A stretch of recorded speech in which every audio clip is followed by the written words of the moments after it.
The South African morning, and back to our lead story this morning. The banking industry could come to a grinding halt next month. SA's biggest financial union, Sasbo, is threatening strike. It has at least 73,000 members. Now, Sasbo wants banks to consider other options other than retrenchments and begin a program to reskill employees whose positions are at risk. Well, General Secretary of the union, Joel Kokela, joins us in studio now to talk to us about this. Mr. Kokela, thank you very much for your time. How many jobs are at stake here? Look, thank you very much and good morning. Right now we're talking of plus minus 10,000 jobs that are at stake, as per the consultations that we had with the banks.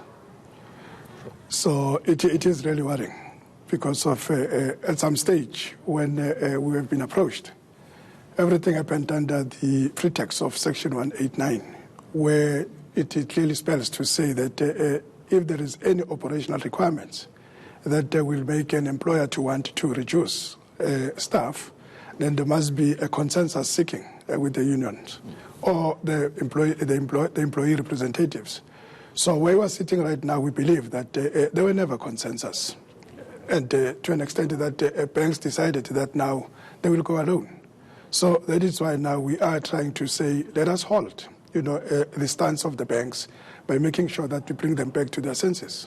And is this the last resort? I mean, you say consensus hasn't been reached, but I should imagine many conversations must have been had along the way. Many conversations have been had along the way. I think around February we were even here in the studio with one of the banks trying to tell the public of exactly what has been happening. But we believe as the union that in everything that the banks have been doing, they did not take their employees along with them, as far as the digitalization and the fourth industrial revolution is concerned.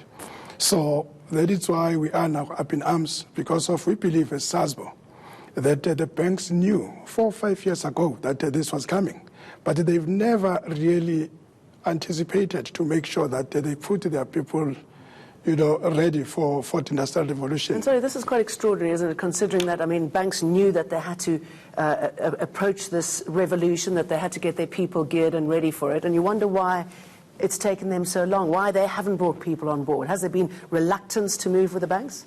Well, we believe that it has been reluctance. The problem in this country is because of the type of competition that you find among the banks, because they're all independent.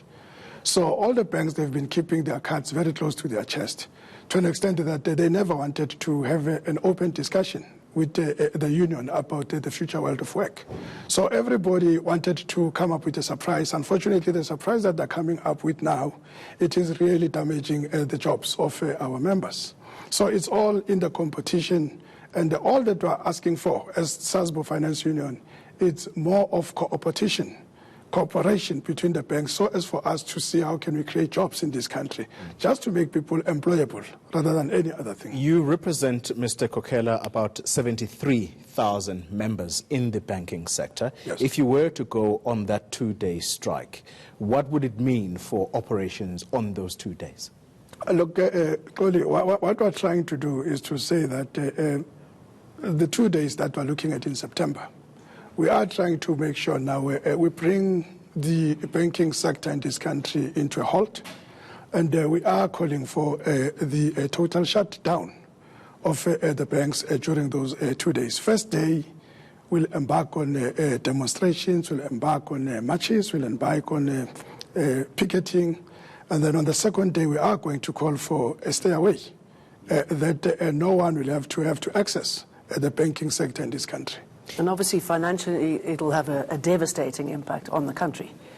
The one thing that we are looking at, it is very unfortunate because of, you'll remember that not very long, President Ramaphosa had a job summit.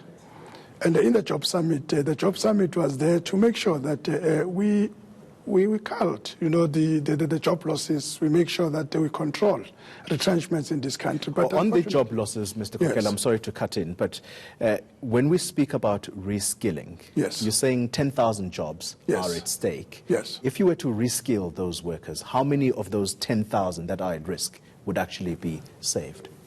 Look, reskilling is not only reskilling. We're talking reskilling, we're talking upskilling, we're talking multi-skilling, we're talking outskilling. So if you look at all the 4 components that I've put into place, we believe as Sasbo that it would have covered all the 10,000. Because there's people that have been really been affected many times by their jobs being, threatened. And such people might be those who might be saying, given this chance, I want to be out, I want to be outskilled, I want to get a skill that will be outside the banking sector. So as Sasbo, all that we're fighting for is the employability of these people after work, because we cannot afford to have a country where we're sitting at 29% official unemployment rate, which when you look at the unofficial one, it's around 34, 35, 37%. So it's telling you that, in fact, the banks are now going to contribute into the 29% of unemployed in this country.